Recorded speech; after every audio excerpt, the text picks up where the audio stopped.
like to call the Planning Commission meeting of October 6, 2025 to order. We are modifying the agenda as followed. The consent agenda will be moved to the regular agenda under new business, beginning with the approval of minutes, followed by the approval of 2026 meeting schedule, election of officers, and UR 2512. Agenda item A, the informal review, will be moved to the end of the regular agenda before the public forum. The last part is probably the only thing that you guys care about in the audience, that the informal review has been moved to the end of the regular agenda items. The rest is just our housekeeping. We'll begin with old business, ZC 2506, 8505 County Road 34, no updates. No updates, we'll leave that on the old business. Okay. New business, the approval of minutes. If everyone's had a chance to review the minutes from September 4th, do we have a motion to approve or any edits?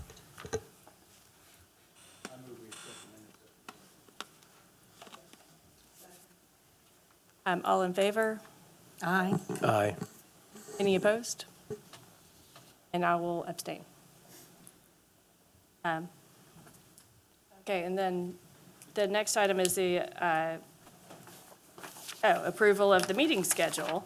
Has everyone had a chance to review the 2026 meeting schedule? And So the only comment is the meeting schedule is as our typical years are, with a couple differences, with those being on the holiday and or a conflict with the city council meeting have been adjusted for those, as you will see on the meeting dates in September and November. are there any comments or adjustments? Motion? I move we approve the 2026 meeting schedule as presented. All in favor? Aye. Aye. Opposed? So the minutes and the 2026 meeting schedule have both been approved, and Hunter's going to lead us into the election of officers. Just a refresher on once a year, there is an election of officers. There's 3 positions there. Secretary, you have a few choices. That is typically our planning clerk. I highly recommend her over me for that position. That's a staff member, as you know, that keeps up with minutes. And then you have a chair and a vice chair. So the chair has been Lee Turner, vice chair has been Rebecca Bryant. You can make a motion to nominate any other folks you want to from the floor, or you can make a motion to, if you status quo, however you would like to do that. But that's you 5 folks. So a motion, start with a motion for nomination. Do we have a motion for chair? I move we nominate Lee Turner. for I chair. second that. All in favor? Wait, we need Oh. more nominations? Well, do we want to do both? Yeah, sir, do we have a there- nomination for vice chair? Is there any other nomination for chair? Oh, I'm sorry, that's what you meant. Okay. So there's a second on the table. Yeah, there's a second. All in favor? Okay. And can we have, and I'm sorry, I'm going You to wanna help clean this Rebecca up? a little bit. Yes, help us. We'll make a motion. If there's a second, then you call for further discussion. And I would just also ask for all planning commissioners to verbally articulate your vote so the record is clear. So just so we're all on the same page. Nomination. Want us to go down the row and say aye or nay? Okay, all in favor? Aye. Aye.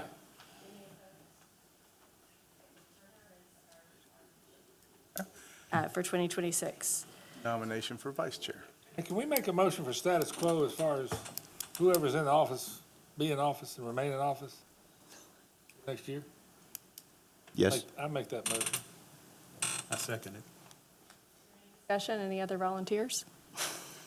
And just for clarification, that would be Lee Turner as the chair, Rebecca Bryant as the vice chair, and Cindy Boudreau as the secretary. Correct. We had a second? Yes. And no discussion? Okay, all in favor? Aye. Aye. Any opposed?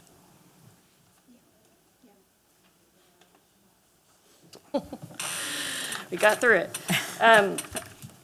Okay, so the next is the UR 2512 request of ceasefire for utility review and approval, and Mike's going to walk us through it. Good evening, Commissioners. Mike Jeffries, City of Fairhope. So this is a 115211 review for ceasefire with approximately 14,000 linear feet of fiber cable on Salem Street. This is the area around Hawthorne Glen is where the majority of this work will be doing. There is an area along Booth Road. Booth Road's right-of-way is controlled by the county, so all that work will be reviewed and approved through Baldwin County Highway Department. There was nothing outstanding with, that we found during the review of this. We have our normal 11 conditions. I will point out that in the staff report, there was an error on this page that cited a previous case, so I'll direct your attention to the screen for the 11 approval items for UR 25.12, 539 Salem Street. Staff recommends approval with conditions, 1 through 11 as shown on the screen. If there are any questions, I'd be happy to answer those on behalf of staff.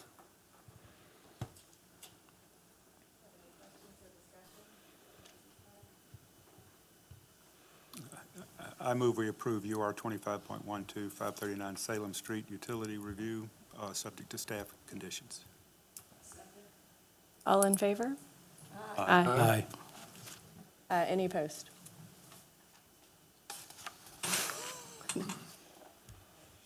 I retract my aye, I'm not supposed to vote, sorry. Force of habit. Okay. So the next item on the agenda is SR 25.5, the request of the applicant Chris Lieb on behalf of the owner, Wind Delta property owners for site plan approval of Wendy's in Fairhope. Yeah, good afternoon. Peyton Rogers, City Fair Planning Department, presenting case SR 2505. As you mentioned, this is a site plan approval for Wendy's Fairhope at Rockwell Place.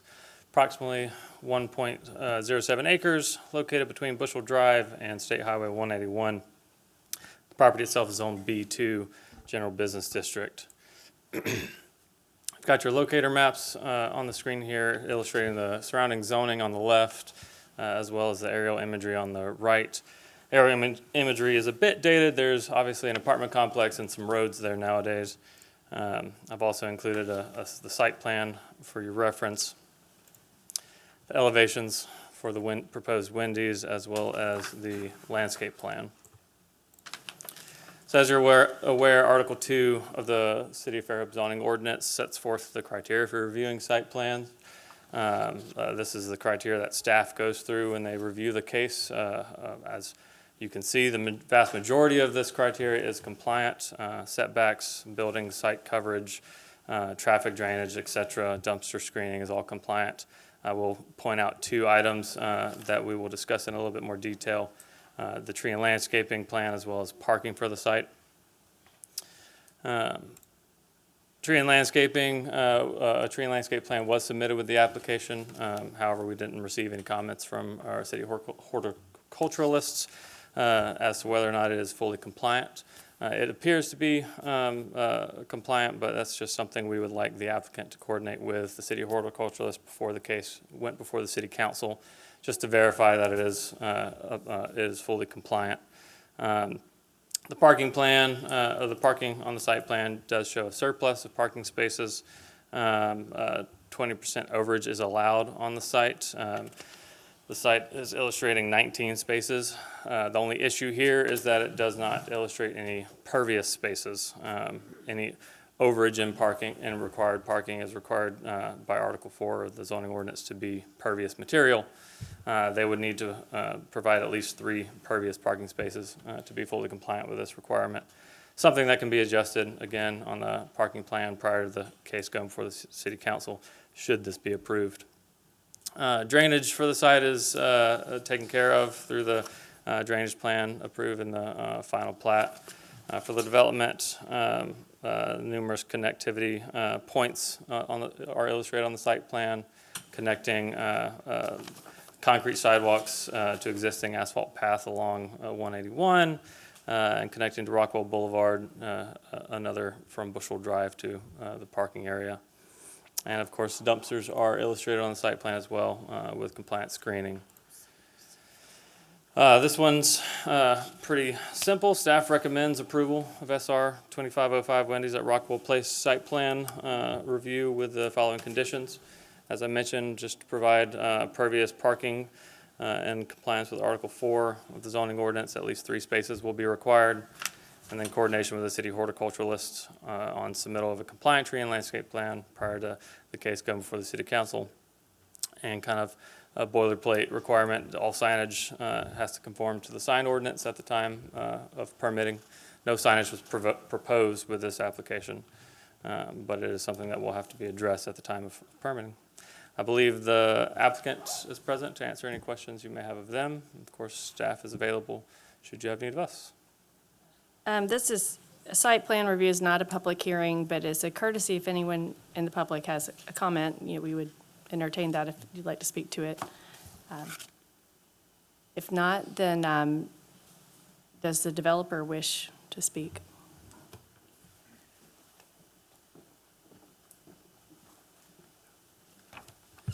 Good evening, Chris Lee with Lee Engineering Company, here on behalf of the owner. I'll address the parking spaces being pervious. That was a minor oversight on our part, and we will definitely make at least 3 of the parking spaces pervious and we'll resubmit the plans before we go to city council. And I'll answer any other questions that you may have. A question, comment, just it's a personal pet peeve when you end up with the parking lot and like one pervious parking space in the corner. If you're going to go ahead and mobilize, I would consider making a whole run of them pervious, if it's exceeding the requirements a little bit. Right. Look better and Agreed, and there's a bay of 4 parking spaces that are by themselves. By the and detention. It would make sure, it would make sense to make all 4 of those pervious, so. do we, I guess the other question is the landscaping, have you had a chance to look at it? I haven't, no. Okay.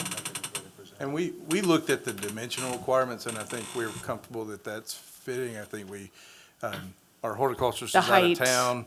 So just to make sure, we want to give his blessing before we finalize. Is The it like a landscape. condition? I'll For materials. look at it as well. Do we have any other questions?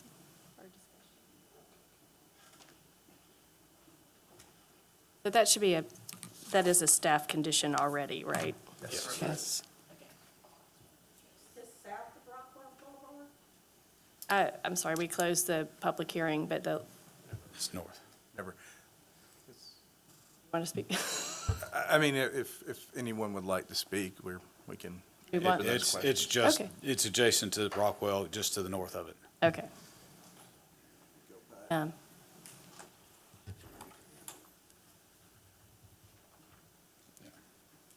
So it's at the entrance,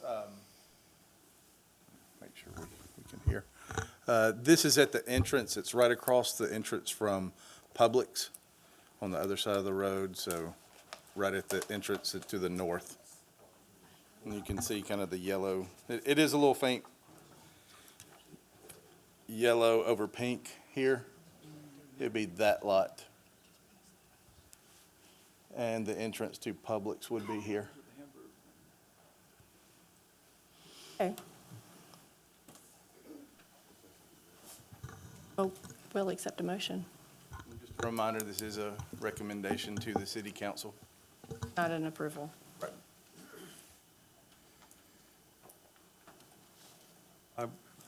I move that we recommend to the city council approval of SR 25.05 Wendy's at Rockwell Place, subject to staff recommendations. I'll second. All in favor? Aye. Aye. Thank you. Recommendation has passed.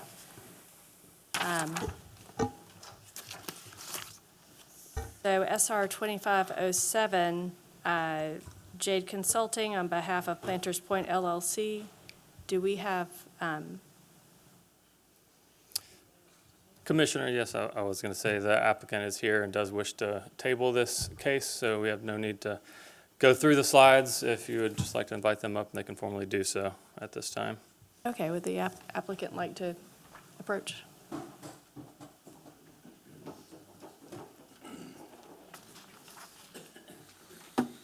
And can we make sure we get a time frame? How long are we asking to table for until the next meeting?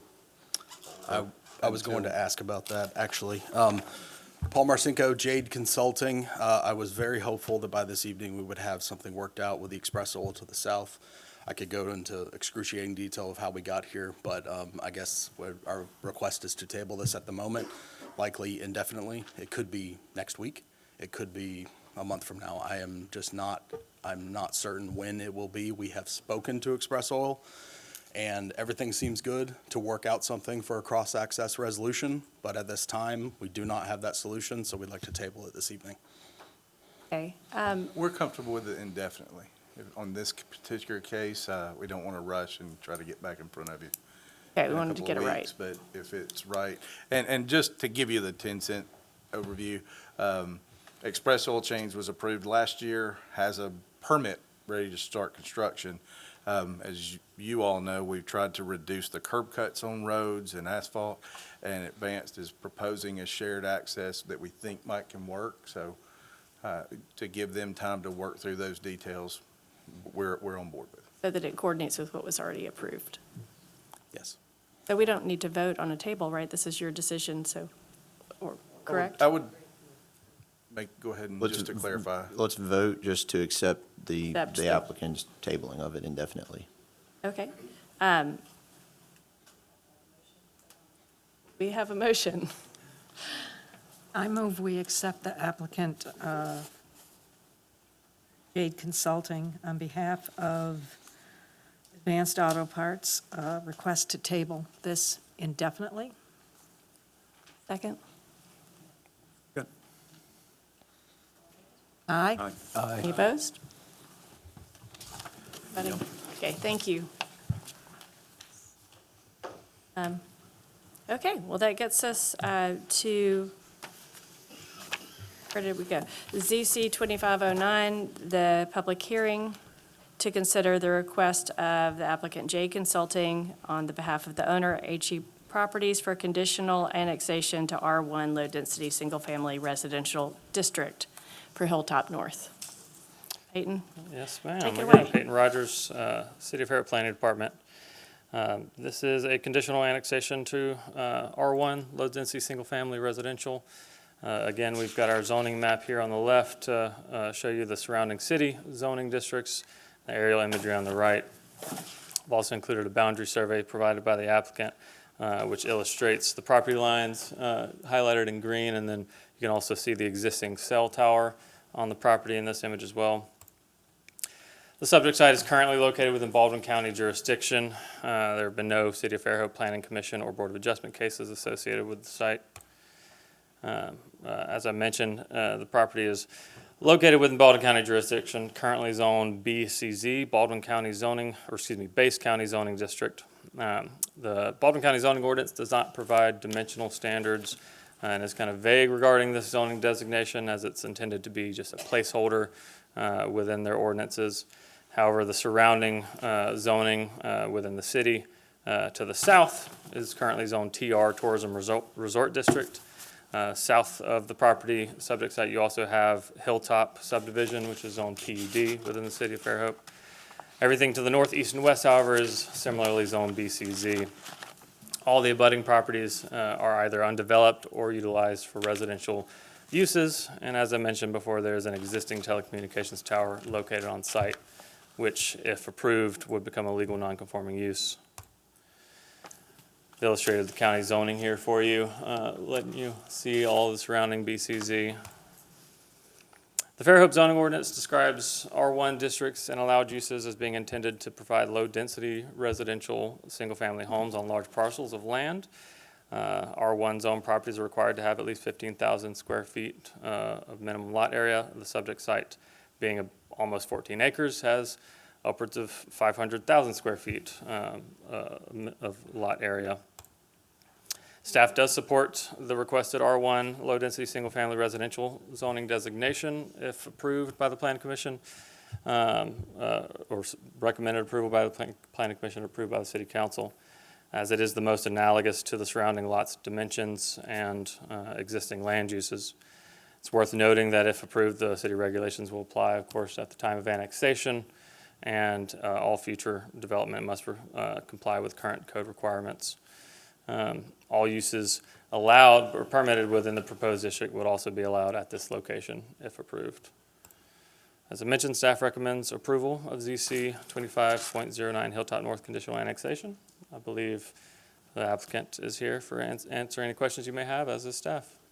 Well, and this is a public hearing, This is so a we'll public hearing, yes, open ma'am. the public hearing first and then hear from the developer, and unless people have questions for staff. And I will remind folks that it's a public hearing to consider the request for annexation and zoning. This is not a site plan. There's not a proposed development to review or comment on. So all we are looking at is the zoning and what is allowed under that zone. Well, that answers my question. Okay. I wanted to know. Well, sorry, if just to follow our protocols, if you wish to speak to this, if you could come up to the microphone and state your name and your address. And everyone has we'll give you some leeway, but everyone has 3 minutes to speak. And if someone else has already made your point, we ask you to, consider that we're listening, we heard it. Sure. My name's Diana Tillery. I just moved here from Texas. I'm at 21685 Veranda Boulevard. My only question was, I see 14 acres, but is there a site plan for how many dwellings? Even though it's single family, you're not there yet. You're just going to approve the plot, correct? Correct. The zoning. The zoning?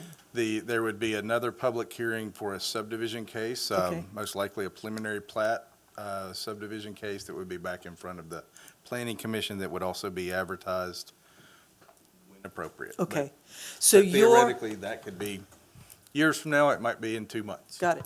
So your recommendation right now is to accept the site, and then the next meeting will be more about individual plotting? When they have something to propose, that'll be reviewed. Right. So, yes, and just also for protocol, like, we'll take everyone's comments, and if it's something that's really a question for the developer, they'll come up and be able to respond after the public hearing. Right, right. To, In layman's terms, it's in the county now. They want to come into the city. So it's an annexation, temporary, or not temporary, but a Right. conditional annexation request. Right. That's what we'll be voting on. And- To come into the city or not to come into the city. All right. with a Thank you. slightly more restrictive zoning with Fairhopes. Sure, please come up. It mentioned annexation to. If you wouldn't mind, would you state your name and your My name address? is Willis Smith. I'm property owner adjacent to the property in question. It talked about annexation and zoning. I'm concerned, I'm sure others are concerned about the annexation. I think all the adjoining property, adjacent property are not in the city now. I don't know if they want to be or not. If it's approved by the city, I assume it'll be a subdivision. I'm concerned about the drainage, the water runoff, increased water runoff. It's already, I have a concern for that now. Sure. Increased traffic. Within 300 feet of that particular property, there's a four-way stop signs. And in recent years, due to increased population, it's hard for the residents on Twin Beach Road to get in and out from their properties. Thank you. That, I can answer that. This is just an annexation. They will have to come back before this board if they wish to do something with that property, like make a subdivision. There will be another meeting on what goes in there and what steps to answer your questions about the water runoff and the traffic and everything. well, and I'll add, of all of the residential zonings, this is the least dense. It's not of R1 is the least dense of the residential zonings, which means, less area, less runoff, because there's less buildings. It's not the least dense of R1, there's a few more, but in terms of what can be built there, it restricts it to homes, and it has a certain lot size. Lot size Can I make proposed. a comment on, in recent years, I guess less than 15 years, they put the tower there. My property is adjacent to that tower. When it was built, there was an increased water runoff. I'm sure if a subdivision put there, I don't know how that goes for the engineers, but I'm sure it's gonna be an increased water runoff. Any development would definitely create more runoff. Yeah. If they proposed a subdivision, they would have to show how they were managing that runoff on site, as opposed to just one house being built on the whole area. So And with that number of residents on that, if the houses are built on that property, it's gonna be a problem with traffic. well, that is something that's considered in any site plan review. So that, with the zoning, since nothing's proposed, we aren't getting into that level of detail, but when they have a proposed development, all of those things will be reviewed, and I would encourage you to come back at that time when there's something to push back on that's concrete to look at the impacts. Would the residents be notified of this, the next meeting? For site plan reviews, yes. Subdivision. Subdivision. Subdivision. Sorry, So yes. the adjacent property owners will be notified, and a sign will be out front like there is now, the yellow sign that says zoning change or zoning proposed. There will be a subdivision proposed sign out front, and all the adjacent property owners will be notified via mail. And you didn't necessarily say this, but just there's no, anyone can choose to annex, but it doesn't force anyone else to be annexed. Okay. Just to clarify that. And would them being in the city, if they were to do a development, would the drainage and be more rigorous in the city than the county? I can't say that, and not knowing in a level of detail with the county's regulations. I can say probably our landscape buffers and some other standards might be a little more rigorous, but I wouldn't want to put, I just don't know the yeah. county's, details of the county's drainage regulations. I would say they're comparable at least. Ours is at least comparable, if not more restricted, but I don't know the details there. And are there wetlands on site? That would be another Yeah. question. Sorry, I won't go into the weeds. I was about to say that not all area is developable, depending on the conditions of it. I think it's fair to point out that there is a cell tower there. They will not be able to develop every square foot of this lot, so Because of that, you yeah. can look at simple math, 15,000 into 500,000, that gives you a maximum number of lots, but knowing But that's what's on not- the site. Let me ask you this. That's where I though. was going. If it's future subdivision, the entrance to it, would it be from Twin Beach Road? You know, Again, all details that we will Yeah. review once we receive. Right now, we do not have an application for any proposed development of the site. Once we receive that, we'll be able to answer questions, share that with the public, and review for compliance with our regulations. So if they make a subdivision request, that will have all of those details, and there'll be a public hearing too, and neighbors will be alerted to that. Thank you. okay. Anyone, if you'd like to speak to it, please come up and state your name and address.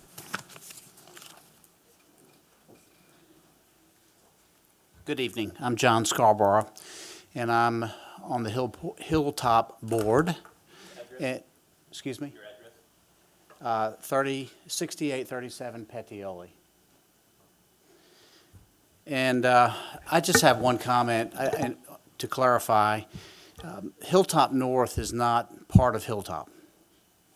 So, you know, the name is very similar, and we just want to make that clear. That's Okay. it. That's all I got. Okay. We agree. It can be confusing down the road when you've got two distinct property owners with the same name. Yes. There's a subdivision that has the same name as my company. I've gotten their bills before. Would anyone else like to speak to this item? Not, would the developer like to? Oh, I'm sorry, yes, let's close the public hearing. And then, and let Jade speak to the request. Paul Marcinko with Jade Consulting. I'm here to answer any questions that you have, but staff has explained everything very well. This is a over 13-acre site with an existing cell tower. The base zoning in the county is what required us to come here and request R1 zoning, which, as you said, is the least intensive zoning to come into the city as. So that's where we stand at the moment. Does anyone have any questions or comments for the developer? I know that part of town does have issues with stormwater, just the geography and the amount of wetlands there. And so when we get to that point, I think we'll have lots to talk about. And I hope that if Absolutely. you guys are involved, you'll be very cognizant of Yes. those issues. But I'm glad at least you're starting off without having to fight at proposed density Yes. with the zoning. Do we have a motion? I move we recommend to City Council approval of ZC 25.09 Hilltop North conditional annexation. Do you have a second? Second. Any discussion? Or haven't been asking that? Trying to get better. All in favor? Aye. Aye. Any opposed? Okay, item IR 2501, 2509. And if you may, Passes. just a little prelude into this informal review. Sure. Just so everyone is aware of what the purpose of an informal review is, the staff does not really review this case. It is an opportunity for a developer or their representatives to come and kind of have an informal conversation. We also have the confluence of our annual public forum tonight. So it is an opportunity to speak on anything. Typically in an informal review, there's not a public hearing. It's really for the developer to come ask a planning commission. No staff reports, really not answering questions from staff. So, it's a public forum after this and we can hear comments, but we're not here to review the proposed development. The developer has many options before them. They could proceed with a formal application, which we do have in. It was tabled at their request. They can change plans. They can do many things. So it's just tonight. It is an informal review, and we will not be reviewing. We can certainly answer questions of the planning commission. Well, you and have if there was a them. public comment, they can make it in the public forum. Yes. And just to Just to put on piggyback record. and to be clear, no one on the planning commission has seen this before. We're just, that's what the informal review is we're seeing it for the first time and they're getting informal feedback. And for the record, the planning commission is not taking any action or Correct. taking any decision or making any decision tonight. It's This meant is- to assist people in Exactly. moving through the process. And I think just to clarify some misconceptions out there that, always, it's sometimes challenging to know what to believe on social media. There has not been, for months, applications out there and pre-approval or things like that. So we did get an application for the PUD this past month. The applicant chose to table it because staff had some concerns. And I think they chose to come for an informal review to kind of bounce some of those ideas. So I believe Christian Preuss is here. Okay, well, and to- Representing the applicant. So at this time, he did send some slides that he would like to present, so. Sure. I just wanted to disclose that I'm working with Christian on other projects, and so he has mentioned this project to me. I haven't seen anything, but just for transparency. Thank you. Christian Preuss with CPLA, representing the Colony project. So I assume I can just click through this, okay? All right, so I want to just kind of echo what Hunter said. This is really a feedback session for us and hopefully an opportunity to get some guidance on this project. I got involved as a resident of Fairhope with a planning and design background, licensed landscape architect, and been a resident for over 10 years. And we're in one of the fastest growing counties, as you're all aware, in the country. And our involvement in this project was really an effort to change the narrative of development patterns and make them better, make them more than just subdivisions, and make them places. And so I'm going to talk about our emphasis through this planning process in creating a true neighborhood with emphasis on architecture and the character of housing types and having a variety of housing types, preserving the character of the site. And the site, as many do in the Gulf South, have wetlands to deal with, and we're focused on making those amenities and opportunities rather than constraints. Low impact development is obviously a word that, or a term that the city has been using for some time now, but we really want to be a showcase for that in the development of this with an emphasis on green infrastructure.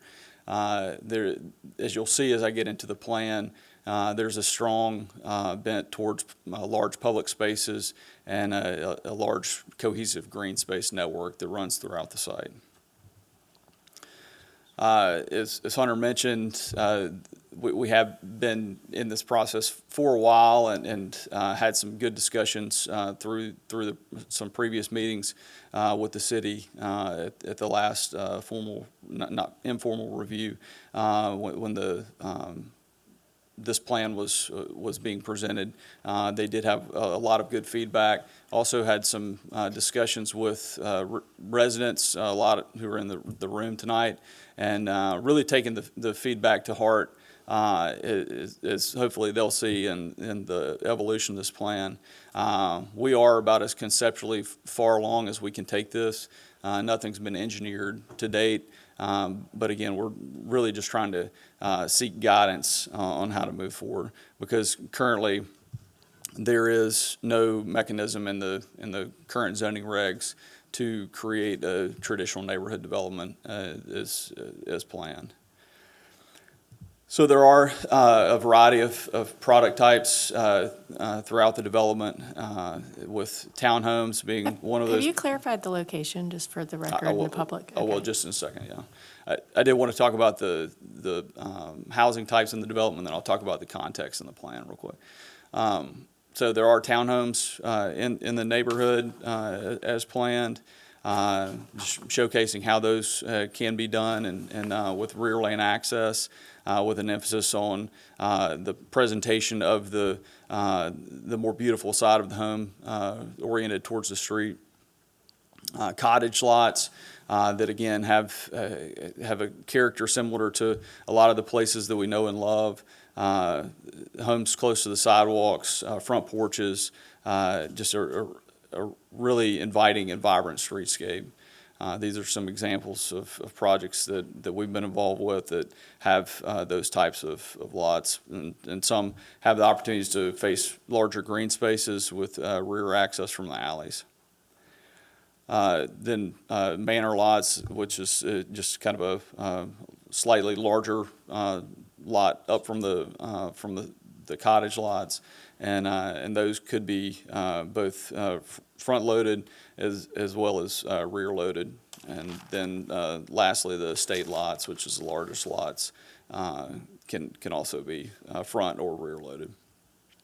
And these are just some precedents of examples with these housing types incorporated into a neighborhood. Really, again, vibrant streetscape, street trees. As a landscape architect, we try to infuse details into everything we do. The sidewalks and the lampposts and the vegetation, all complementing the architecture.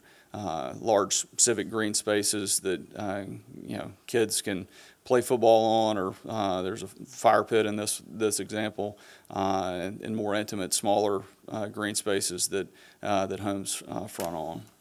I mentioned stormwater earlier. Having worked previously on a lot of low impact development neighborhoods. That have a strong emphasis on that. We try to infuse bioretention and green infrastructure into the street cross sections as much as possible to filter and treat stormwater as it runs off the road, as opposed to dumping it in a pipe and then sending it down to a pond. That is a big part of the aspirations of this development. So to your question earlier, the project site context is just off just east of the intersection of 181 and 104, kind of catty corner to 3 Circle, and across the street from the verandas. It's a 148 acre site, 148.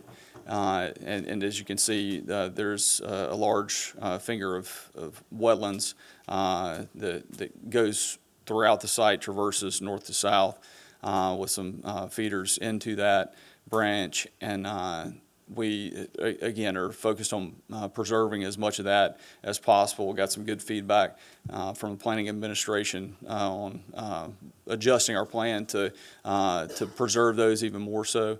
But again, our focus is to make this a feature as opposed to a detriment, and something that we're turning our back on. So as you can see in this plan, it's kind of color codes the lot types, and I'll bring this up so I can actually point on it for you guys.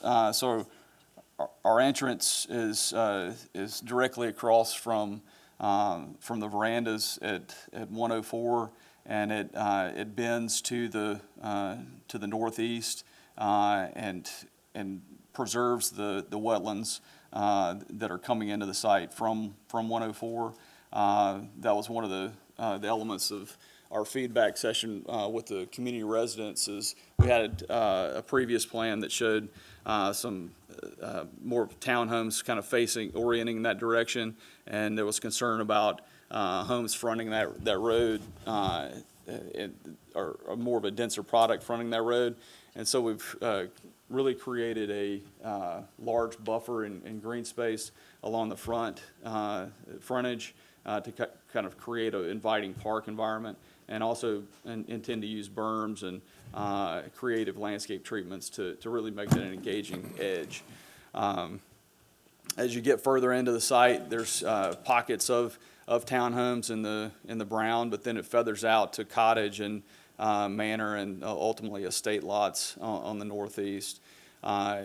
You can again see the large spine of green space, this preserve and then buffers beyond those wetland areas, kind of in the central part of the development. And as you can see, a lot of the homes are fronting this green space as opposed to turning their back with fencing that kind of privatizes the green space rather than makes it a feature. So we are fronting the homes on the majority of the green spaces, utilizing rear-loaded alleys, and really making it intentional how every home is oriented throughout the network of the development. Just to point out, now granted this is wetlands included, but over a third of the site is preserved for green space. I'm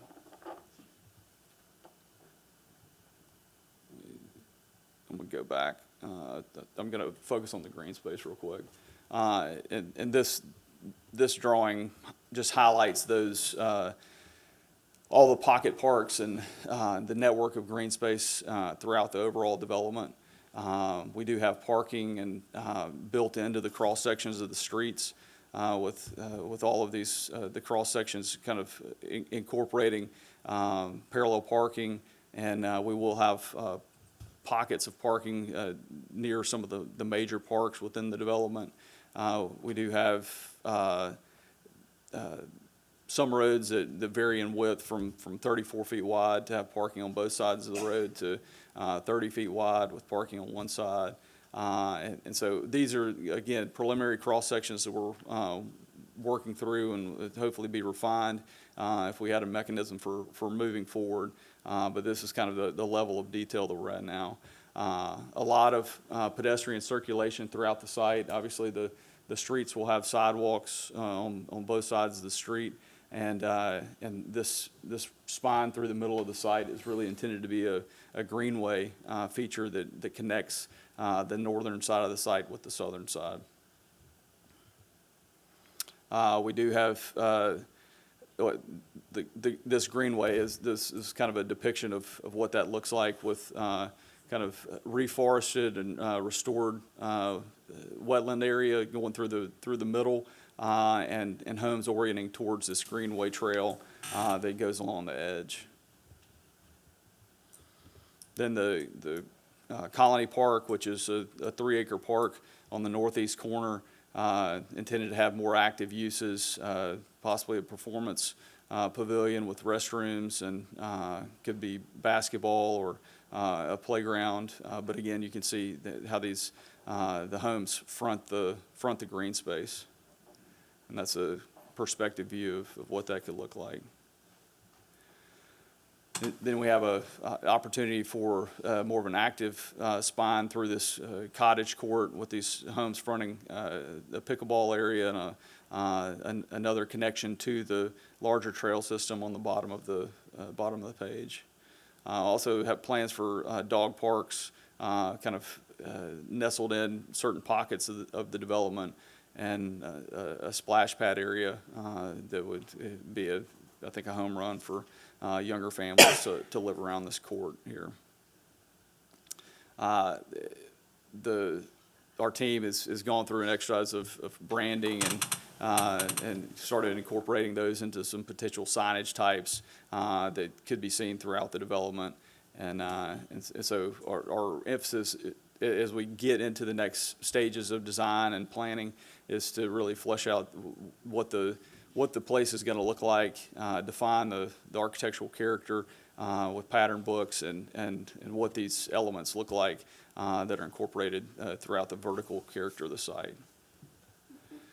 Again, horizontal materials, light poles, incorporating a park-like setting that weaves through the fabric of the development.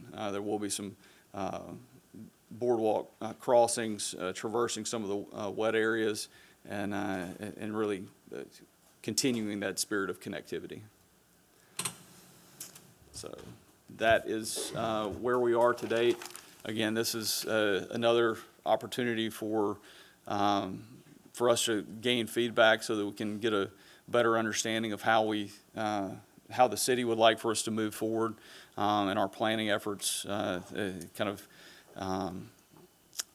We need guidance from you guys as a planning commission to help us look forward to hearing what the neighboring properties have to say, and just know that we're here in a spirit of collaboration to really create a special place for Fairhope that I hope is a model for future development. And as the city grows, I think we can grow and do a better job in our development principles, and we hope to be the catalyst for that.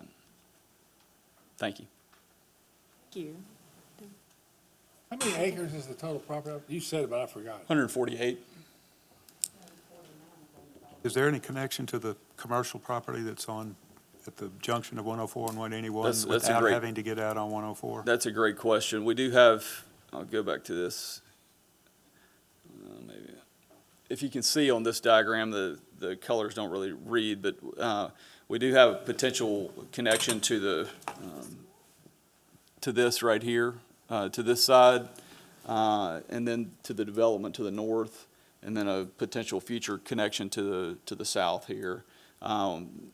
Rebecca, to answer your question, we do have a pedestrian connection proposed to the school, but there's a wetland right there that just made it difficult to make a crossing there. And John, to answer yours, there's a property in between this one to the west that separates this directly from that commercial property.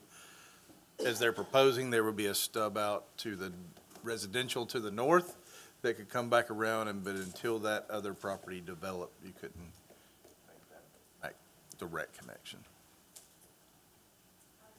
Scrutinize and see, the my opinion, the prettiest pictures you showed are the ones that didn't have the garages in front. That's That right. had the rear-loaded alleys and had that neighborhood feel. And it looks like in this plan, is it maybe 90% alley fed? Is it I'd say probably closer to 70, something like Okay, that. Mhm. okay. The lots on the perimeter are, just with the topography, are difficult to have an alley and deal with the cross-section of the slope in the lot. So the majority of the front-loaded products is in the northeast, just kind of that long crescent at the top.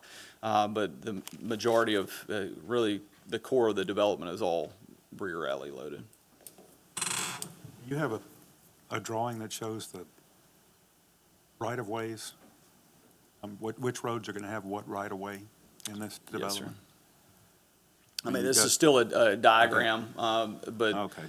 this kind of depicts the major roads in orange, then the kind of smaller scale roads that still incorporate parking with the 30-foot cross-section, and then the alley types in the back of the lots. We do have on the predominantly front-loaded products where there will be driveways. We'll have some.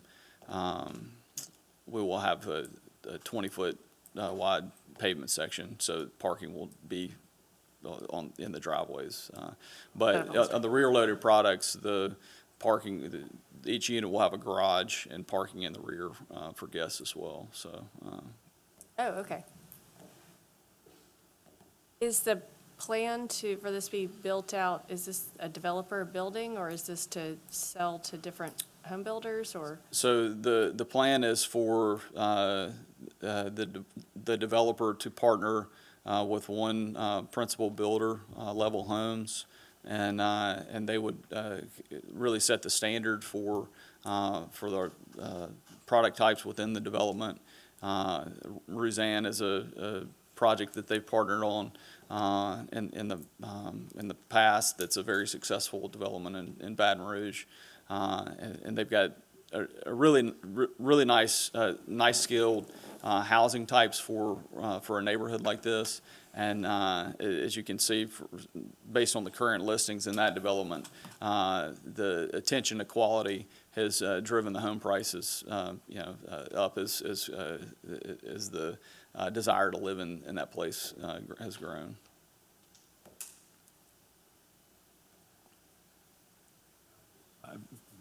Need Eric here. I have some problems with these right-of-ways. I'm just not sure, they're not going to be enough space to get the utilities and everything in some of these.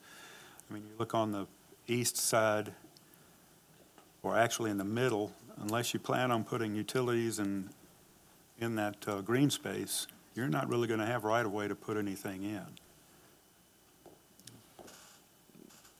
Unless you put it underneath the road. Or in the alleys? Yeah. Well, And that's how we've done it in other projects, is utilizing the alleys as a means of installing a portion of the utilities. We use the adage, dry in the front, wet in the back, where that's possible. So the sewage and water in the alleys, and power and phone and those types of things in the front. But something we can definitely work with the city and the utility department to lay out as best as possible. So.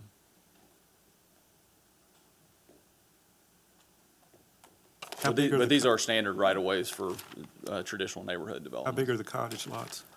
They're 45 by 120. You know if there's a gravity sewer going through or low pressure for the development? Well, The only reason I ask is gravity sewer is more suitable for in the middle of the street.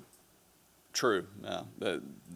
That's more of an engineering question. I don't know Paul, if you knew that off the top of your head. I don't. No. I think the approaching a wetland as an amenity instead of something to be shoved in the back, and approaching stormwater management as an amenity instead of something to be, gray infrastructure, are both laudable, and that's a positive. It's They're asking us for feedback. Or, is it density is the, It's really and Hunter or Mike, if y'all want to speak up, the challenge is obviously the lot size and the setbacks. The typical setbacks, the standards of the 25-foot front yard setbacks, those will not work. The lot sizes are also kind of a challenge when it comes to what the current zoning regs are. I'll try to chime in here because we have reviewed some things and, there's a lot to like about the process, what the concept is. When we look at our PUD, it's required that it is built of the zoning districts we have in place, okay? The smallest lot size we have is R3, that's for single-family homes, and that's a 65-foot wide lot. The estates, and it might have changed, I think the estate lots as proposed, the largest as part of this development was 60 to 70 feet, and everything fell under that. So essentially, everything would be the R3 standards, but then reduced by 10, 20, 30 feet respectively. And that was kind of one of our biggest. I don't know if y'all have any feelings on that or can provide Well, I them mean, you'd have to feedback. adjust, especially on the cottage lots, you're gonna have to adjust the setbacks. What are we looking at setbacks? The setbacks, I think for a PUD, where we have some subjectivity and can kind of look at every project uniquely, when we have rear access, that's an extra road they're putting in. I think we can, we would be Adjust that comfortable setback. adjusting with setbacks to accommodate that street frontage and rear loaded, so as not to have those front-loaded garages, things like that. The lot sizes and the lot widths were kind of where we were, maybe had negative feedback. A I'll put it question that way. on the setbacks, on the lot width, what are the setbacks? So on the cottage product, I was just showing you some examples. The front setback to the porch would be around 6 feet. And then the side setbacks would be, it ranges per product type, but the side yard setbacks on like the cottages would be around, I think a 5-foot setback on the sides. oh, myself, when I think of somewhere like Seaside or another traditional neighborhood development, there's, I could see a little bit of flexibility in shrinking lot sizes if you have extraordinary public space and green space. I get a lot more nervous about that when some of the parcels just look like a subdivision.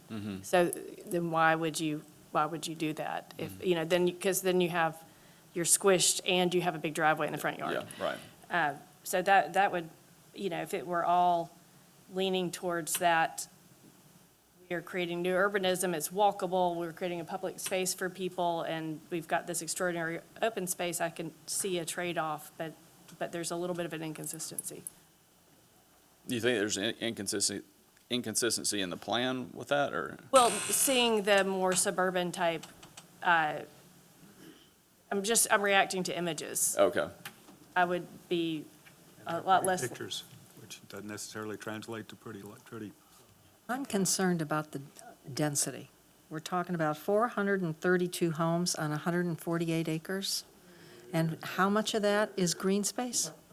51 acres. 51 acres. So we're talking about 432 homes on 100 and how many acres? 130 acres, actually. 3 lots.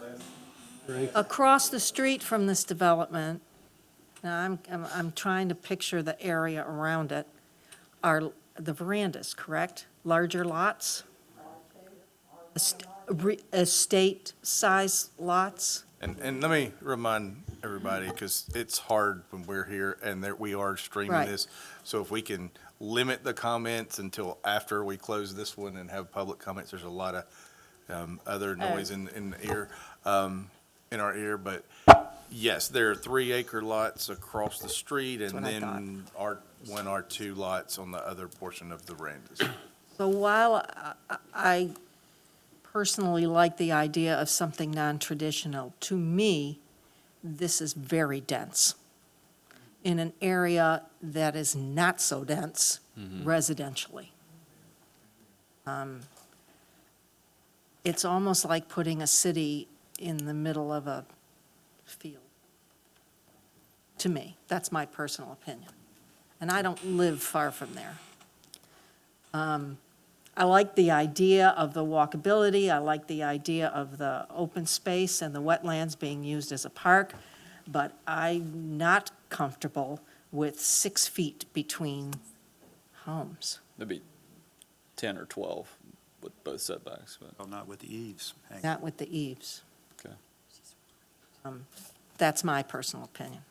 You asked for feedback? No, I appreciate that. I just wanted to clarify that it's not 6 feet between them. We very often see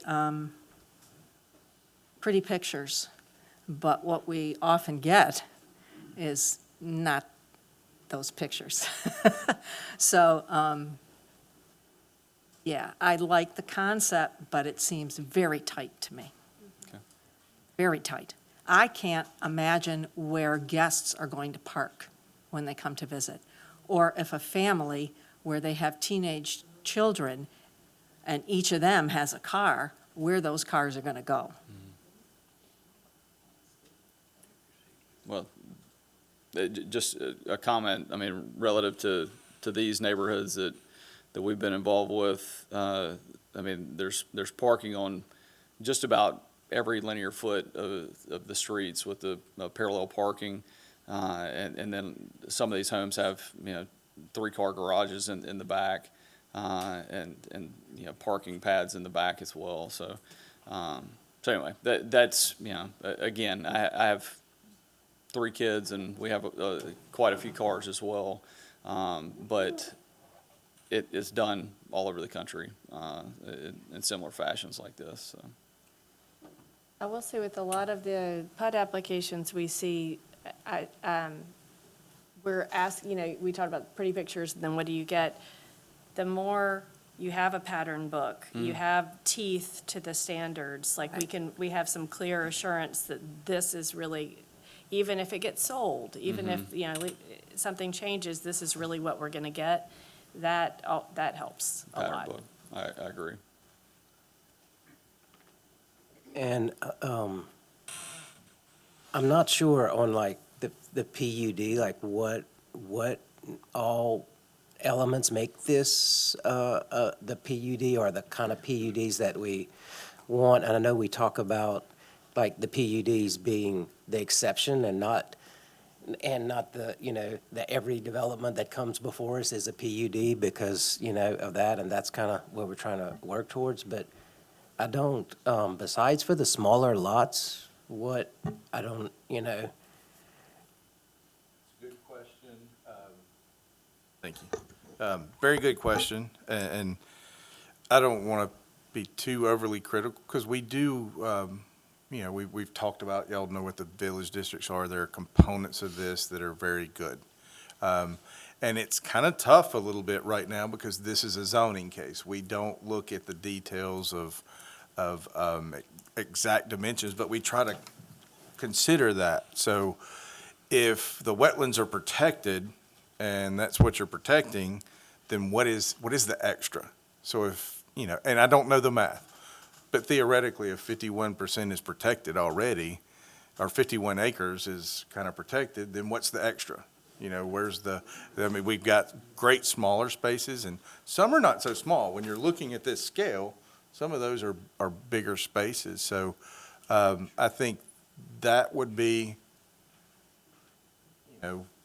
what would be expected. Where is that creative that you can't otherwise do? And right now, where that limitation is being able to just, even if you used R1, R2, R3 in the same subdivision, you can't do that with straight zoning.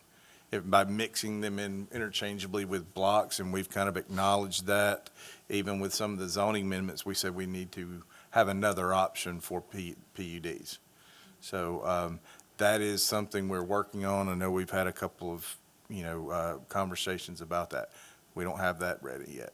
So as we're moving forward, we hope to accommodate that. But again, that would be kind of what the PUD's for.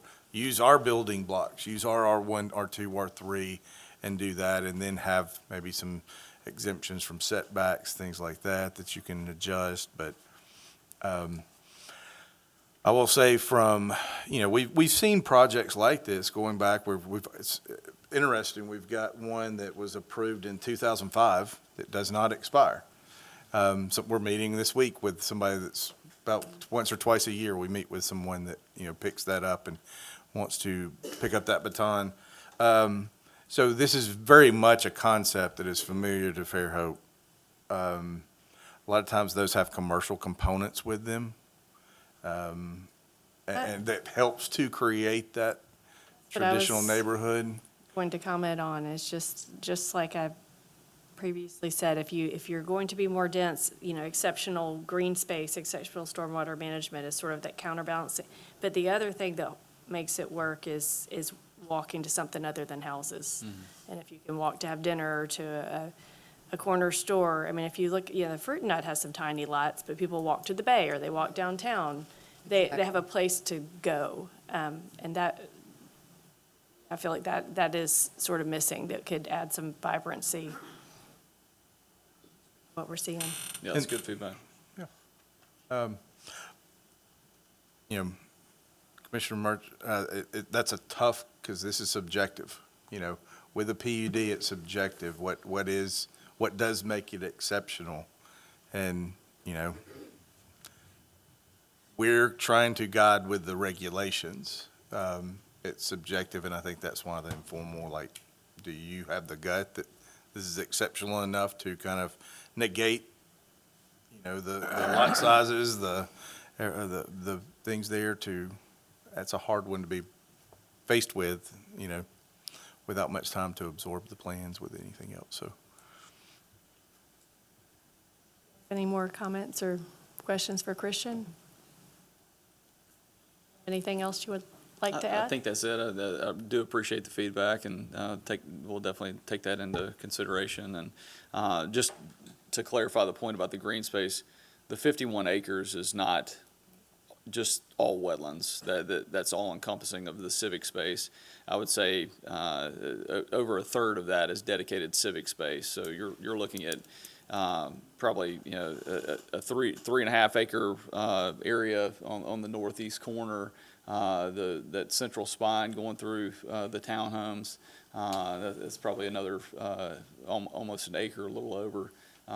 This large green space, the park along the front on 104 is another large area of acreage. So again, I just didn't want to leave here with y'all thinking that the green space that's making up that number is all wetlands. So. Sure. I appreciate that. Well, thank Okay. you. All right, thank y'all.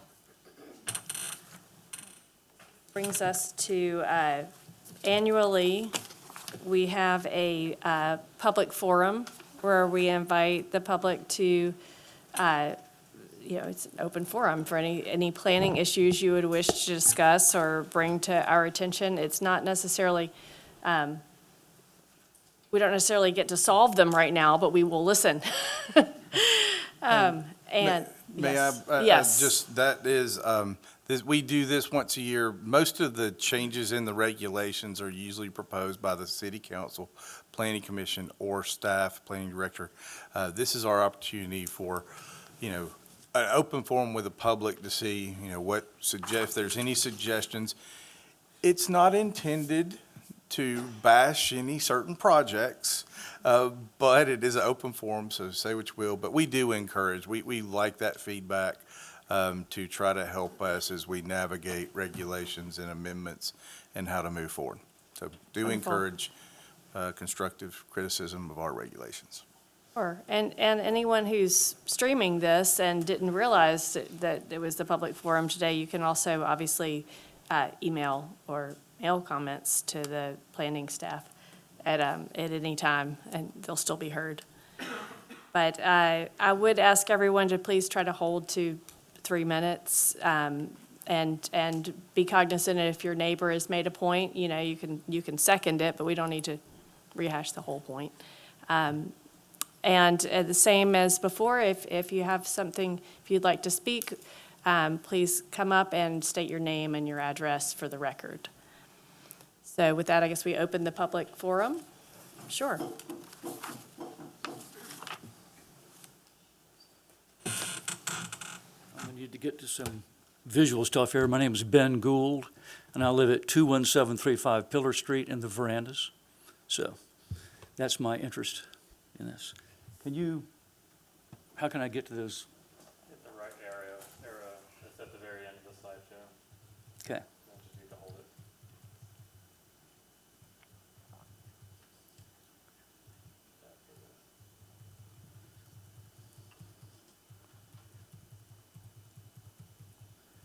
There we go. Yeah, there's the, y'all need a better perspective, I think, of this project. And I think this right here is probably the best perspective. This is the land in question. It's not shaped exactly right, but it's approximate. And that's the 148 acres. And then this is, I call this R1 because this area right here is actually in the county, and this is estate properties, 3 acres or more per lot. And this is RSF2 in the verandas over here, which is 15,000 square feet per lot minimum. So we have 3 acres and 15,000 square feet across the street. And over here, and we have 177 lots here in this big area, and they're going to want to put 430 lots across the street in a lot smaller area.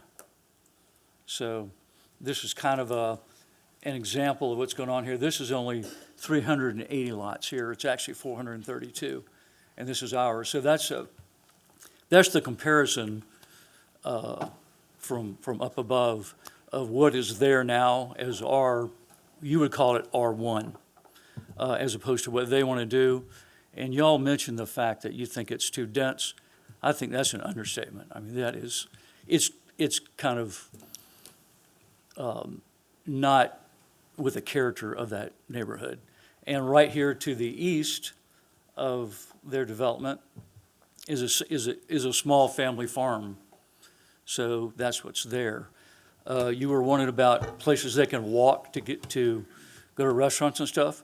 Well, they're going to have a Wendy's right up there that they can walk to. And they're going to have, Culver's and Fusakli's, and they got Publix and Mediterranean Sandwich and all that stuff. So if they want to walk, they can walk up to the 181, 104 intersection, and they can have at it. But we don't need any commercial down there on 104 with these cow pastures and R1 zoning. And that's really about, I just want to kind of give you an overview. That this is also what I wanted to show you. They kept mentioning green space. And I know there is some true green space there. But that is the property right there. And running right through it is the Pensacola branch of the Fish River. And that goes right into Weeks Bay. Now, when they cover that thing in asphalt and concrete and rooftops, and all that water is going to go right down into the verandas and into the Fish River and into Weeks Bay. It'll be interesting to see, but I mean, a lot of what they're calling green space, they kind of mentioned that, they call it wetlands, but it's a branch of the Fish River. So they're going to have to deal with that. And see if I had anything else. Oh, yeah. The only other thing I'm going to mention is if you have 432 residences there, you're going to have at least 700 cars. And you have 700 cars coming out onto 104 that's already backed up all the time. I'm not sure. Are we going to have flying cars or what? I'm not sure how that's going to work. Anyway, thank you for your time. Thank you. Yep. I see there's some other people who'd like to speak. Come on up. Hi, my name is Bobby Shoemake, and I live at 21482 Roundhouse Road. I'm also building in the verandas, and I'm new to the area, so thank you for the time. Want to talk a little bit about my concerns. Downstream flooding, impact to the wetlands is always on my mind. Not just from their development, but really think about cumulative impacts from the growth of the area. So we can't just look at this in isolation. We have to think about it in the larger scheme of things. Ben mentioned the traffic load, Highway 104, and I'll just mention some numbers with that. And is there really a need for high-density neighborhood in this area, given what we have in the area already and extending out in about a 10-mile radius? So these are not different, really, than your citizen survey in your 2024 planning guide, right? Traffic, environment, zoning, all key issues for the citizens of Fairhope. We're not immune to that either. We have the same concerns. So let me talk about flooding. So 150 acres of pasture land. You mentioned, Ms. Bryant, that anytime you urbanize, you're going to get runoff, and that's going to happen here. But by how much? So I looked at 3 rainfall events, 10-year, 100-year, and 10-inch rain overnight, which we recently had. The total runoff in that increases by 20 to 50% over the existing pasture land. That water's got to go somewhere. Runoff flows increase by about 3 times. So, you know, there is a detention requirement. They mentioned not putting detention ponds in and that being a step in the right direction, maybe. I might have to think differently about that, because direct entry into the wetland areas concerns me.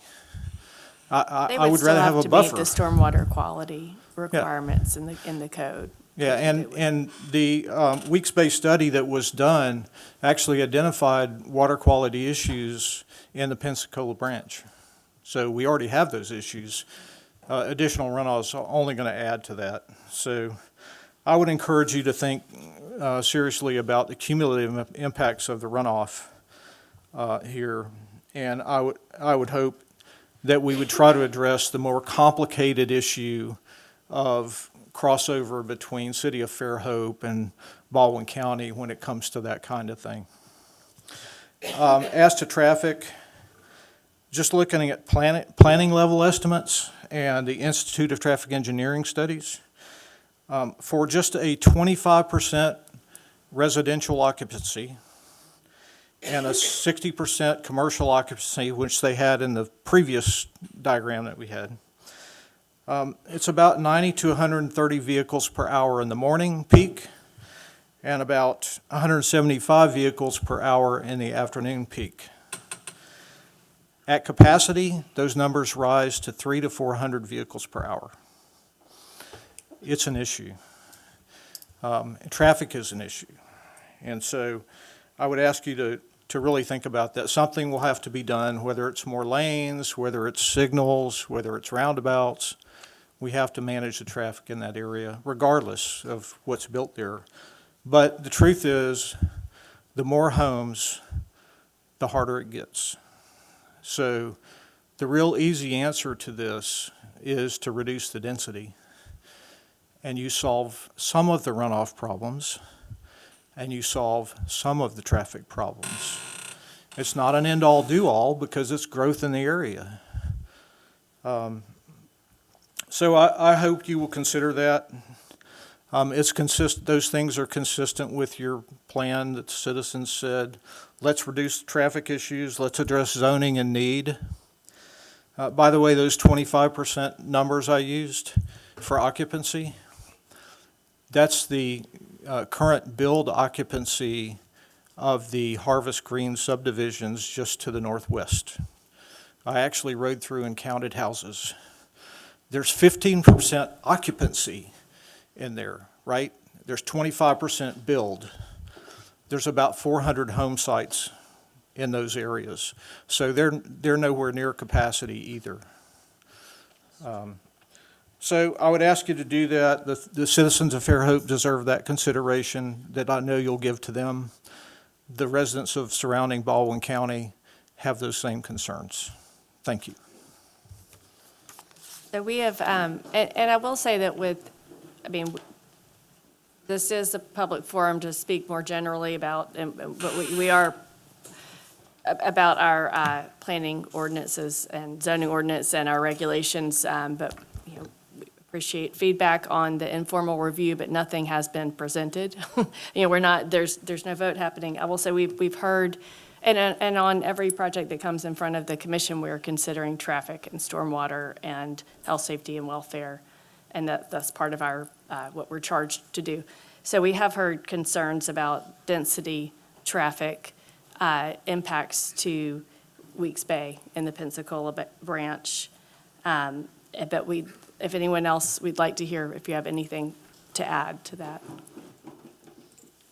Or a general comment for the public forum. Can you bring back his little slide? Not the one at Pensacola Branch, but that one, that one. My name's Sissy Hawkins. I live at 11567 Branchwood Drive. If I'd have known I was going to be standing up here, I'd have lost 50 pounds and dressed nicer. But as a representative of District 37, who put a lot of legwork into getting District 37 passed, this is not what we wanted. And let me take it a step further and say we weren't on board with the Rockwell Place apartments either.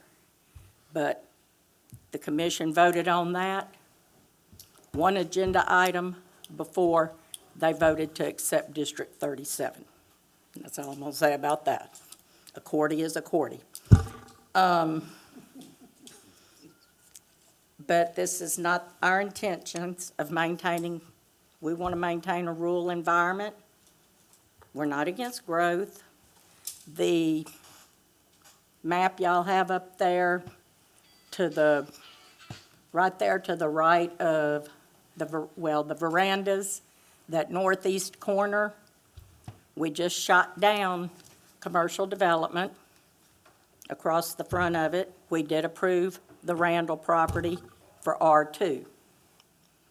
Now, 149 acres, R2, R1, R2, but that density, that's just not what we were shooting for when we established District 37. We realize a lot of our areas butt up against Fairhope, and we're going to have to deal with conflict and fights and all that kind of, hopefully not fights, but anyway. The other thing is, basically, multifamily high density stays within a node. Our node's 181, 104. You got your high density, you got your Village Green East, which is button up to Daphne limits. We want to make sure we don't run out of water. We like to water our grass occasionally. And as far as the parking in the high-density areas, if you want to see what's going to happen, drive down 48 by Overland Townhomes, where they park on the sidewalk. You can turn a fire truck around at the end of there if you needed to, much less an ambulance. There's days that the UPS driver can't turn around, or the FedEx driver, they're back and back out.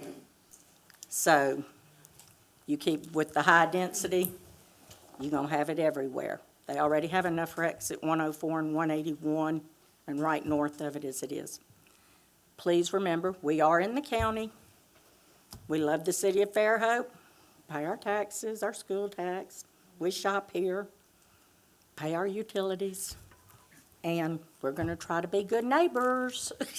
Thank you. Thank you. So we've also heard concerns about commercial, high-density outside nodes, the strain on utilities, and fire access. Again, if you have something new to add or general comments about our plan and Diana regulations. Tillery, 21685 Veranda Boulevard. Just in response, sir, I'm not sure your title, why there was comments. I love the common sense from you, Miss Kim. And I probably was one of the vocal ones, because now I feel a little bit better when you say something that I wanted to say. So that's why there were comments. But when, we just moved here in May, and when you cross over 181 and go east on 104, there's nothing but rural. Isn't it beautiful? It's a gorgeous, I'm from San Antonio, or came from San Antonio, I'm not from there. We came here because it's green and it's rolling. I mean, it's green here. San Antonio, we don't get rain, so we don't even get to water. So I love the common sense of, this doesn't look like anything else on 104 going east. And so I had a lot of questions like, how many exits are you going to have? These folks need to come over here and get on 104 in the morning from 7 to 9. I'm shocked I can't get out of my own neighborhood because I didn't go house hunting at those times, right? But I just thank you for the common sense. I hope you think about us who live off of, in the verandas, the veranda estates. And so I just thank you for that common sense statements. Thank you.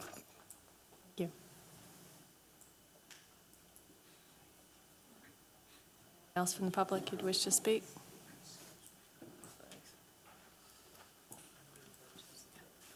Hello, I'm Dan Rubel, 2193 Veranda Boulevard. I am not just a resident, but I'm also on the board of directors for the Property Owners Association. So a couple things, I think I can be pretty brief here. First of all, something positive. I do want to call out Christian, where you went.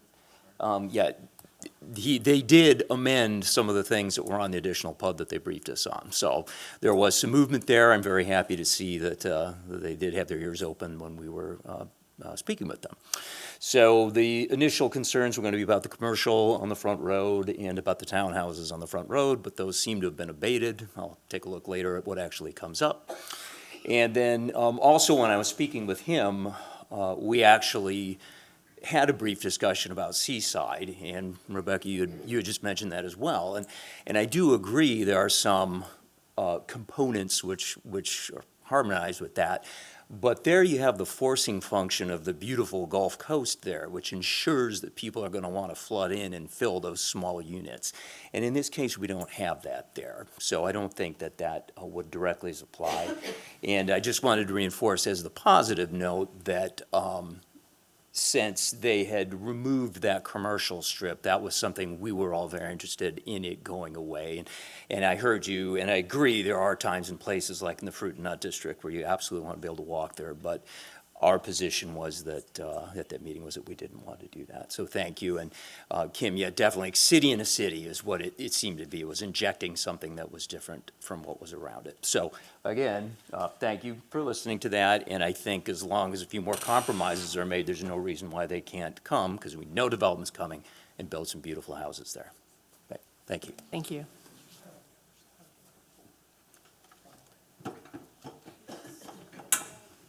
Hi, I'm Peggy Wilson. I live at 10974 Catania Avenue in the Verandas. One thing that has not been discussed that at least we've heard that some of our neighborhood has done some research on are the school system. Having grown up and gone to school in Baldwin County, nothing surprises me more as to see the growth and the blow-up of the school system. There are 315 subdivisions currently under construction in Baldwin County, which are set to add about 17,000 additional students in the next 5 to 10 years. Michael Mom, who's the GIS manager and the geographer for the school system, collects and analyzes data to help determine where and when new schools should be built based on student population growth. According to the data that he presented at the September 25th Board of Education meeting, the city with the largest estimated increase in student population are Spanish Fort, Foley, and Fairhope. He says we're trying our due diligence to find land. It's very difficult in the Foley area. Most developers have bought up any decent-sized lots. A similar issue, of course, can be seen in Fairhope, which has 48 active subdivision construction sites set to add 1,114 new students in the next 3 to 5 years. He says that Baldwin County, the school system, is currently looking for land in Fairhope to build another elementary school. So I hope that that's considered.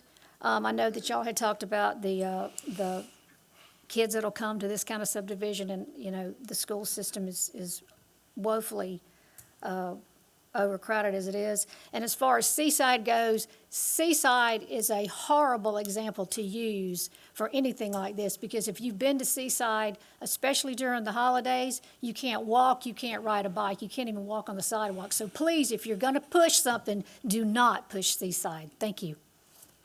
Thank you. Good evening. My name is Gary Little, and I live at 11010 Catania Avenue in the Verandas. And I would like to thank the members of the committee for listening to us. Again, we're going to discuss some issues that haven't been presented about the project of the Colony Park. I moved here 5 years ago. When I moved here, there was one gas station at the corner of 181 and 104. It has since exploded. We now have development north and south and east and west, not quite all the way west, but east going into subdivisions are growing exponentially. And we're really kind of running out of room. And I understand that this property, that the developers and the owner of the property have already entered into an agreement that if whatever is approved will be annexed by the city and also by the Fairhope Single Tax Corporation as well. So I'm not a resident of the city, but I am. Our properties do reside in the Fairhope Single Tax Corporation. So we have a vested interest of what goes on in the neighborhood. I've reviewed your comprehensive city plan that was drafted and published in 2024. I would like to say that there are a lot of components in this residential area that's been proposed that do not comply and actually violate the tenets of your comprehensive plan. So especially with the density and the land formation and the surrounding land around it. So you have farmland that's completely surrounding it. We have a school that's in the backside of that. So any growth in this area has to be really considered when you look at what is surrounding it. So somebody said, yeah, you'd have a beautiful view if you lived there of what? The estates that are across the street, which are 3 to 5 estate lots, and those are 3 to 5 acre lots. Look, we invested a lot of money. The homeowners in the Verandas, those homes are marketing at about between $750,000 to $1 million. The homes in the estates are marketing for approximately $1 to $3 to $5 million. So we would like to see something nice. We would like to see maybe a lot less density, some nicer homes. We're not opposed to a development. We know that there's something that's going to be built, but build the right thing. Build the right thing that fits the character of the community. That's all we're asking. Thank you. I wish I'm feeling the ghost of Lee Turner right now, that I wish he was here to talk about when his grandparents were farming where the Piggly Wiggly is right now, and the change that he's seen. We've only been here 20 years, but I feel like I've seen a lot of change, but he's tracked that. Would anyone else like to speak about? Daniel Wilson, 10974 Catania Avenue. I usually don't get up here and speak. My wife does all the talking. But I just want to say thank you for your comment. You're exactly right. My comment is more from, I'm a retired UPS driver. So what the other lady said, when you're talking about 430 homes, and your math was off a little bit, it's 151 minus 51 acres, so they got 97 acres with 430 homes. It's hard to get a truck in and out with people parking on the road. If I may be misunderstanding wrong, but I thought I heard him say they're going to do parallel parking there. My concern is you park like that and you got the green open spaces.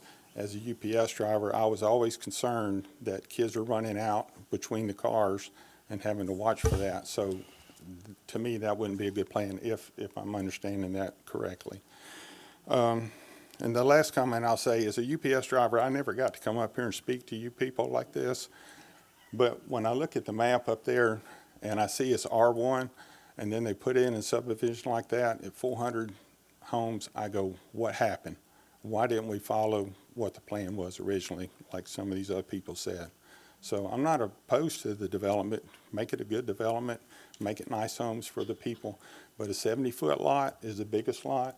And actually, I was at the other meeting, and I thought the biggest lot was 80, so then maybe they dropped it down to 70, and you're talking about the other homes that are coming down to 45-foot wide lots with 5-foot setbacks, so you're 10-foot between homes.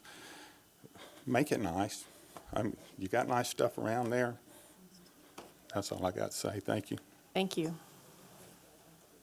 Got to rush, Mr. Gover.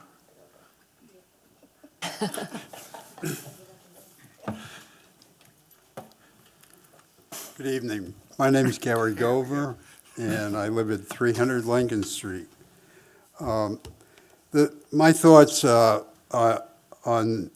this evening have to do with access and alternative transportation in these areas.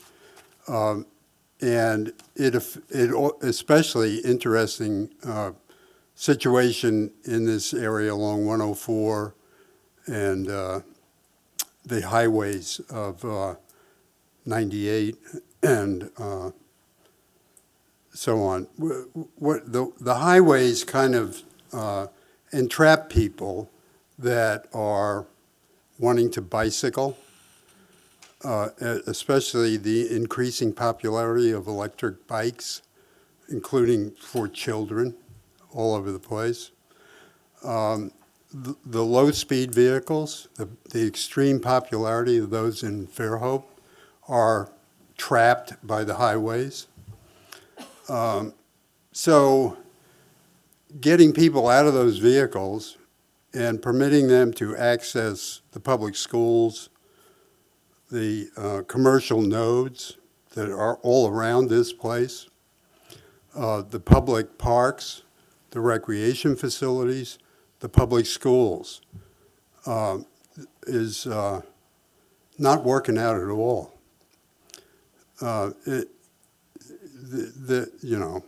It's just not part of the planning and the design. So I think we need to think about not only the internals within the subdivision, but also all these externals. We're trying to put paths around Mobile Bay. We're trying to put paths over to our conservation park, the Volanta Park. And so on. It's just not working out because of the transportation, lack of planning, lack of design. It's just not there. I appreciate that. If we're concerned about traffic, we've got to give people other ways to get around. Would anybody else like to, and that was our first public general, thank you for the general comment. Please come up.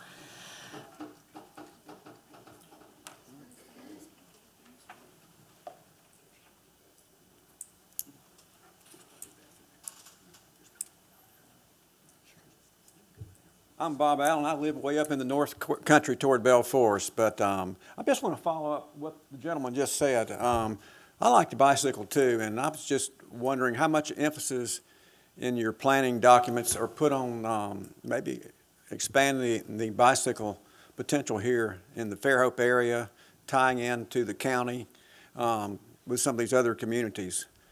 I read something here not long ago that the county was going to partner with the various cities in Baldwin County to put in these bike trails and walking trails, and I guess that's just more of a question. Is that a proactive part of your planning and zoning requirements to maybe, enhance the development of alternate type transportation such as walking trails, bike trails, with the possibility of working with the county to connect to these various other towns? I let you look like you're gearing up to speak to that. And I'll sit down while you answer that, but I appreciate the opportunity. Thank you.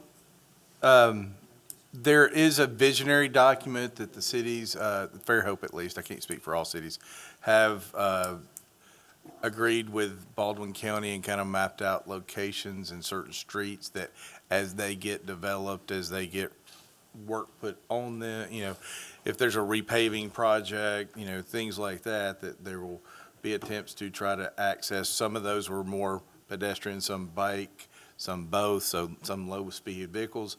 That's a visionary document that says we're going to achieve to do that. Is that in the public realm where people could check it Yes. out? What is it called? I believe that plan is hosted on the Eastern Shore Metropolitan Area website. I think they have a copy of that. If not, we can certainly get one. With our regulations, I think we are looking at new projects. We have bike routes. We are adding multi-use paths, especially out there on 104, 181. You can see those installed. We have some challenges. I do agree with AlDOT. It's their highway, so we can bring paths to the intersection. But there has been conversations with them about, especially the 104, 181 intersection. What to do there, that's a very expensive with the signalized intersections, very expensive undertaking. Anything that goes through their budget right now is competing with the Bayway Bridge. That's a reality. We put things in the tip, they take a few years to avail, and basically anybody within that Eastern Shore is competing for the same limited funds. So, You mean something like a pedestrian bridge? whatever that is, it could be signalized crossings that are timed with safe haven Vegetated. medians. It could be, the first step would be to look at that and see what the options are and what costs are. So it would be the engineering planning, and then there would be a follow-up of construction. So you're seeing signalized intersection at Parker Road and 98 being installed, in that sidewalk being extended to the Eastern Shore Trail on Main Street. That's an upcoming project. There's many projects of redoing sidewalks, fixing ADA compliancy, and it's kind of shocking sometimes to hear we're not doing anything, because at other times we're getting complaints every day about all the construction and sidewalk projects and things going on. So there are limitations of some right-of-ways, widths, and how to get in some of the historic right-of-ways, try to get those. We've come up with creative solutions at times, but it's a constant effort to try to do that. It's really tough for us, and I know we have a bike pedestrian committee that is constantly discussing some of these things and some of the goals, and having 33-mile areas where you can ride 33 miles on a bike. We can't do that just within the city of Fairhope right-of-ways. So we've looked at some of those options and coordinating with the county and other cities of where those can go and mark those. So, and that plan has different options of what that could look like. Some would be as simple as just a wider shoulder along the highways. Some will be dedicated bike lanes. So, yeah, it's very much a conversation that happens on a very regular basis. And lots happening, but maybe lots to do also, and we've grown this fast. And the gentleman who just spoke, the Bike Pedestrian Committee, there's some great dedicated people on that doing good work. That might be something you'd want to get involved with.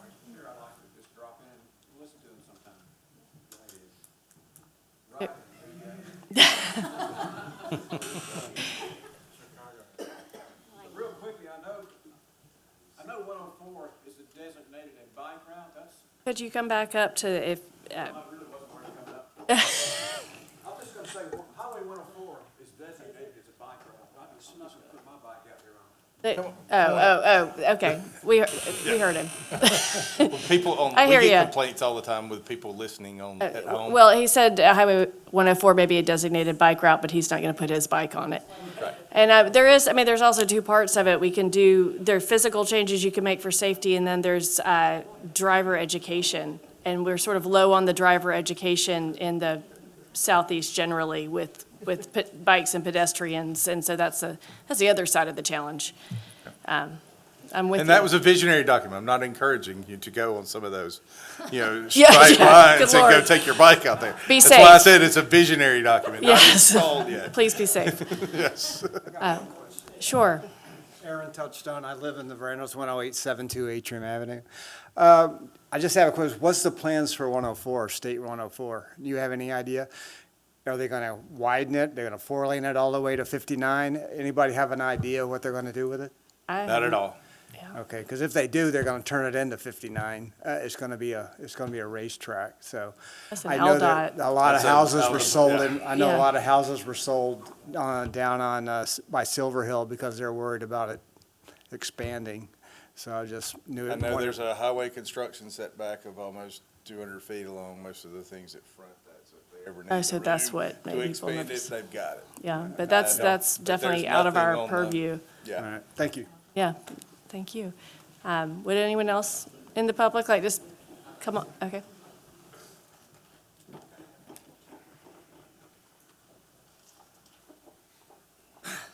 How's it going? My name's Anderson Reed. I actually live in Brookhaven, Georgia, but I grew up in Baldwin County. I went to Bayside Academy. I've been working on this project for about 18 months now. I do want to say I totally get everyone's opinions Can you on clarify what project? this project, the Colony Village. Okay, but just Yeah. to be clear, this is not a public hearing for Colony Colony Village. Village, This no. is a, So- this is a general Correct, planning but public forum. this will kind of wrap into a bigger item for just to plant a seed. We have been working on it, trying to find an avenue for an approval. I kind of went to Christian Prus and said, hey, what can we do with this big piece of property? And I have seen developments in Baldwin County come to fruition that nobody seems to necessarily like. Front-loaded garages, stacked housing, a lot of infrastructure, et cetera, et cetera, et cetera. So I said, how can we marry a typical neighborhood development in today's world with a cool traditional neighborhood development with alley-loaded product, smaller product, a lot of green space, parks, et cetera. And I said, Christian, what can we do? So that's kind of how we got this product. It's completely, if you can say it's a blend of the two. You've got on the outside, you've got kind of front-loaded garages. On the inside, it's more dense. We've hinted at commercial. We've hinted at just leaving the commercial out, kind of don't know what to do, right? And I think that's a broader topic for how can we marry the two? How can we have the home builder of today, whether that be D.R. Horton, side note, this is not them, whether that be D.R. Horton or whoever, some custom home builder, to get a product that everyone is satisfied with, that encompasses drainage the way it should be, that we kind of live amongst the wetlands, not be scared of them, right? I think one of the things on the board here is that R1 zoning that's like 250 acres. I went into the verandas estates and I can't walk on a sidewalk because there is no sidewalk there, right? I can't go to the wetlands because the wetlands is blocked off because all the houses abut the back of the wetlands. I tried to find green space besides the ponds. There isn't any. There's a 0.44 acre piece of property that has a pool on it. So in 250 acres, there's less than half an acre of common area. That is the extreme of the other extreme. So how do we marry the two? And I think that this piece of property, if you don't do it here, I'm not sure where in Fairhope or anywhere to do it. This piece of property specifically is within one of the nodes on the comp plan. It's Gallery Boulevard is a half a mile from 104 and 181. We are within that half a mile that has a suburban mixed-use center node. This is specifically called out in that comp plan as something to put here. I think it references Trilith Development out in Fayetteville, Georgia. We have modeled that and completely mixed it and gelled it with a front load product some, alley load product some, townhouses, etc. Where not everyone can afford an $800,000 home in the verandas on 3 acres. That's expensive these days, very expensive. You've been 3 minutes. We'll give you a little more time to Cor- wrap it up. correct, And I correct. would ask people in the audience to be respectful. Correct, but where are the people going to live that can't afford the 3 acres, that might want just a quarter of an acre, or even a little cottage lot that's 1,800 square feet, that's 3 bedrooms and 2 baths, that don't want to keep up with the yard, that want to use the amenities in the neighborhood that are provided with parks and splash pads, and you go into these neighborhoods and they have families out and about. There's nowhere to go in these other neighborhoods. and it's just stacking back houses. So in the zoning ordinance in Fairhope, currently, there is no vehicle, there is no avenue to do that. And so in the broader picture, Colony Village aside, how can we marry the two for everyone to feel like we got a good product? So everyone feels like it's a good neighborhood for people to live in. People can walk and play and whatever, whether it has commercial or not. And that's kind of the bigger issue. And I think Hunter and Mike have said it and they're working on it and they're kind of revitalizing some. I know that they've talked to you guys about redoing PUDs and different types of housing zoning designations. So I'm looking forward to seeing where that goes, but just planting the seed of how do we get something like this and a very good product affordably on the ground for other families with different varieties of housing to choose from and afford, whether that be $350, $400, all the way up to $900 in the same neighborhood. And everyone gets to use the same amenities. So anyway, just want to plant that seed because I don't think anyone said that yet. Okay, So, thank you for all your right, time. thank you.